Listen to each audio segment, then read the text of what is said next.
નમસ્કાર મિત્રો, કિસાન સમાચાર ચેનલમાં તમારું ખૂબ ખૂબ સ્વાગત છે। દેશ, દુનિયા અને ગુજરાતના તાજા, મોટા અને સૌથી મહત્વપૂર્ણ સમાચાર જાણીએ તે પહેલા તમે ચેનલમાં નવા હોય તો ચેનલને જરૂરથી સબસ્ક્રાઇબ કરીને વિડીયો લાઈક કરી દેજો। આજના સૌથી મોટા સમાચાર। ગુજરાતમાં કોરોના કાળના ડેથ રિપોર્ટ જાણીને તમારા પણ રૂવાડા ઊભા થઈ જશે।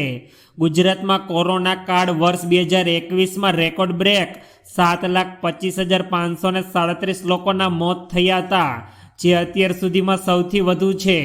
આ પહેલા વર્ષ 2020માં 5,23,892 લોકોના મોત થયા હતા, એટલે કે વર્ષ 2020 કરતાં વર્ષ 2021માં 2.1 લાખ જેટલા વધુ લોકોના મોત નોંધાયા। ત્યારબાદના બીજા મોટા સમાચાર। પદ્મની બાનો વિડીયો થયો વાયરલ। સમસ્ત ક્ષત્રિય સમાજને એક કરવાના ઉદ્દેશ્યથી અમદાવાદ ખાતે આવેલ રાજપૂત ભવન ખાતે તમામ ક્ષત્રિયોનું ભવ્ય સંમેલન યોજાયું હતું। આ સંમેલનમાં સમસ્ત ક્ષત્રિય શક્તિ અસ્મિતા મંચ નામ આપવામાં આવ્યું હતું। આ કાર્યક્રમમાં ભાવનગરના મહારાજા વિજયરાજસિંહ ગોહેલ અને ગુજરાત રાજ્યના પૂર્વ મુખ્યમંત્રી શંકરસિંહ વાઘેલા વિશેષ ઉપસ્થિત રહ્યા હતા। ત્યારે ક્ષત્રિય સમાજના સંમેલનમાં પદ્મની બા વાળાનું અપમાન થયું હોવાનું વિડીયો સામે આવ્યો છે। ત્યારબાદના ખૂબ જ મહત્વપૂર્ણ સમાચાર। તિરુપતિ ટેમ્પલ પ્રસાદમાં મિલાવટનો આણંદની લેબે કર્યો ચોંકાવનારો ખુલાસો।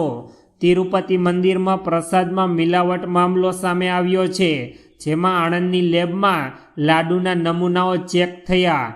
ત્યારે આણંદની NDCB સ્થિત CLF લિમિટેડમાં ટેસ્ટ કરાયો હતો, જેમાં CLF લિમિટેડમાં આપેલ રિપોર્ટમાં ઘટસ્ફોટ થયો છે।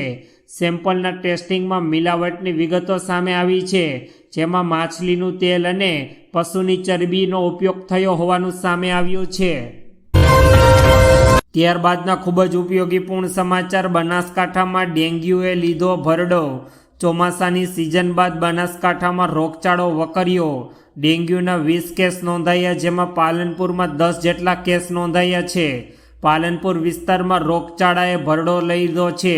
જે પ્રકારે પાલનપુર નગરપાલિકાની બેદરકારી શહેરભરમાં અનેક વિસ્તારોમાં સામે આવી છે, જેના કારણે ગંદકી અને સફાઈનો પણ અભાવ જોવા મળ્યો છે, જેને લઈને રોગચાળો ફાટી નીકળ્યા હોવાનું સામે આવ્યું તથા પાલનપુર નગરપાલિકાની બેદરકારીના અભાવે રોગચાળાની પરિસ્થિતિનું નિર્માણ પણ થયું છે।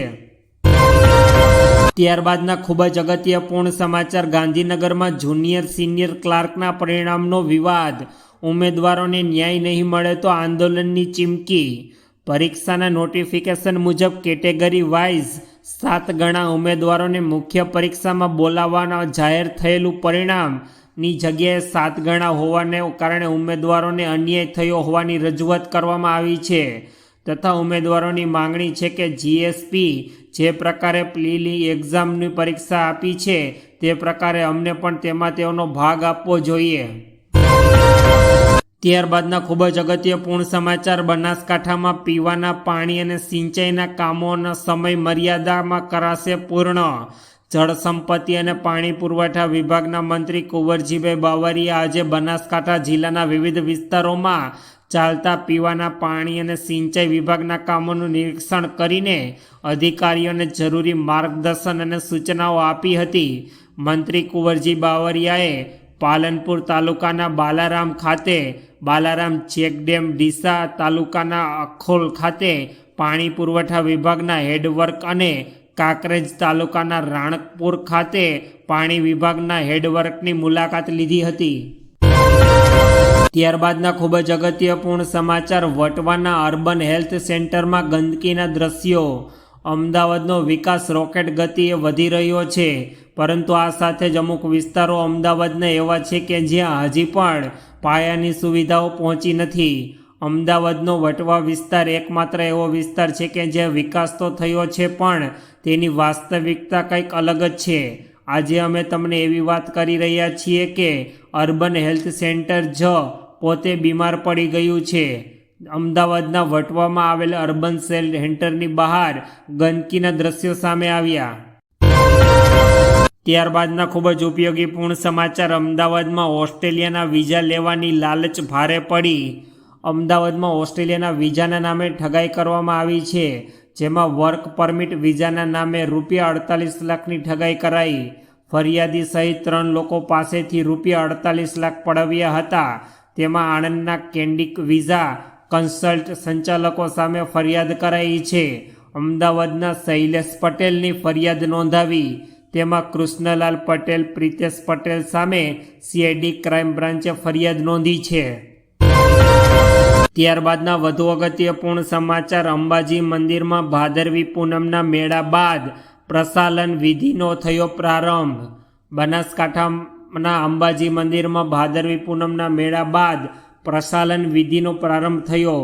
આ પ્રસાલન વિધિમાં મંદિરના વહીવટીદાર, સ્ટાફ, પૂજારી અને સોની પરિવાર જોડાયો છે. વર્ષો જૂની સોની પરિવાર આ પ્રસાલન વિધિ કરવામાં આવે છે અને માતાજીના આભૂષણોની સફાઈ કરવામાં આવે છે. પ્રસાલન વિધિ કરવા પાછળનું કારણ એ છે કે મંદિરની પવિત્રતા જળવાય અને મંદિર સ્વચ્છ રહે. અંબાજી મંદિરમાં વર્ષમાં એકવાર પ્રસાલન વિધિનું આયોજન કરાય છે. ત્યારબાદના અગત્યપૂર્ણ સમાચાર. સમસ્ત ક્ષત્રિય શક્તિ અસ્મિતા મંચ કાર્યક્રમમાં પદ્મનીબા વાળાનો વિરોધ કરાયો. અમદાવાદના ગોતા ખાતે સમસ્ત ક્ષત્રિય શક્તિ અસ્મિતા મંચ કાર્યક્રમ યોજાયો, જેમાં ક્ષત્રિય સંમેલનમાં પદ્મનીબા વાળા દ્વારા વિરોધ કરવામાં આવ્યો. તેમાં પદ્મનીબાને સ્ટેજ પર સ્થાન ન મળતા વિરોધ કરાયો હતો, જેમાં પદ્મનીબાએ જણાવ્યું છે કે અમારું સન્માન કેમ જળવામાં આવતું નથી. પુરુષોત્તમ રૂપાલા બફાટ બાદ રાજપૂત સંમેલન દરમિયાન પણ પદ્મનીબા વાળાએ વિરોધ કરાવ્યો હતો. ત્યારબાદના અગત્યપૂર્ણ સમાચાર. ભાવનગરના આરોગ્ય કેન્દ્રની મોટી બેદરકારી.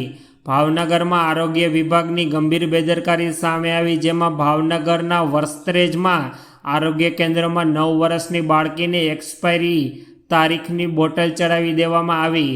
ડૉક્ટરને આ બાબતની જાણ થતાં તેમણે તરત જ બોટલ કાઢી હતી, પરંતુ જો બાળકીને કંઈ થયું હોત તો કોણ જવાબદાર હોત એક પ્રશ્ન છે.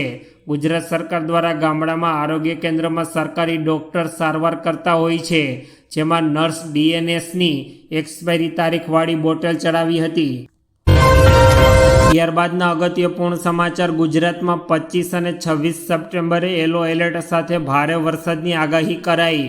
હવામાન વિભાગે વરસાદને લઈને આગાહી કરી છે, જેમાં રાજ્યમાં ફરી વરસાદના એંધાણ દેખાઈ રહ્યા છે. આગામી 7 દિવસ હળવાથી મધ્ય વરસાદની આગાહી હવામાન વિભાગ દ્વારા કરાઈ.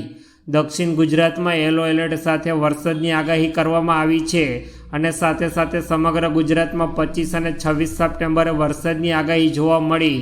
હવામાન વિભાગની આગાહી પ્રમાણે રાજ્યમાં ફરી એકવાર વરસાદ થવાની શક્યતાઓ ખાસ દેખાઈ રહી છે.